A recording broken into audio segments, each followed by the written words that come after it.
আমি নেত্রকোনা থেকে এসেছি। আমি এখানে আইডলে এসেছি যে আমার অনেক স্বপ্ন। তাছাড়া আমি রান্না করতে পারি, নুডলস রান্না করতে খুবই পছন্দ করি। পাশাপাশি আমি পার্লারের কিছু কাজ জানি। তাছাড়া হস্তশিল্পে যেমন সুতশিল্পের কাজও জানি। তাছাড়া আমার অনেক স্বপ্ন, ছোট থেকে আমার খুব স্বপ্ন যে আমি বাংলাদেশে আইডলের মতো একজন কিছু হব, যে সারা বাংলাদেশের মানুষ আমাকে চিনতে পারে। কে আছে? আসসালামু আলাইকুম। ওয়ালাইকুম সালাম। তোমার নামটা কি? আমার নাম দেলোয়ার হোসেন। কি করো? গান করো? হ্যাঁ, গান করি, নাচ পারি, নাচও পারো? ছবি আঁকতে পারি, উপস্থাপনা করতে পারি, কবিতা আবৃত্তি পারি, পার্লারের কাজ পারি, হস্তশিল্পের কাজ পারি, সুশিল্পের কাজ পারি। আজকে কোনটা করতে এসেছেন?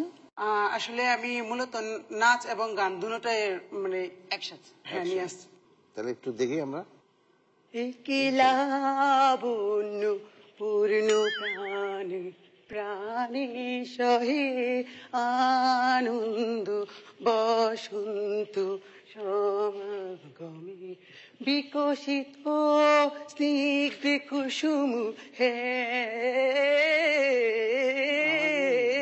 বিকশিত স্নিগ্ধ কুসুম চিত্রিত ছিল কাননে একলা। আস্তে আস্তে আস্তে আস্তে। এটা কি গান গাচ্ছ তুমি? কি গান এটা বাবা? রবীন্দ্রসঙ্গীত। রবীন্দ্রসঙ্গীত।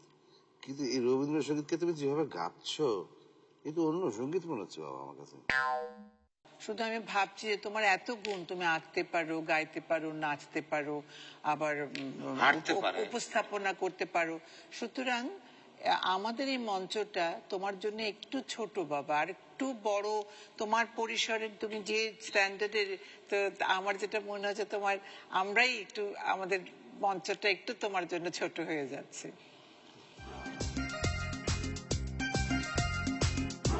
আমার অনেক কনফিডেন্স ছিল যে আমি অবশ্যই অবশ্যই সামনের রাউন্ডে যাব।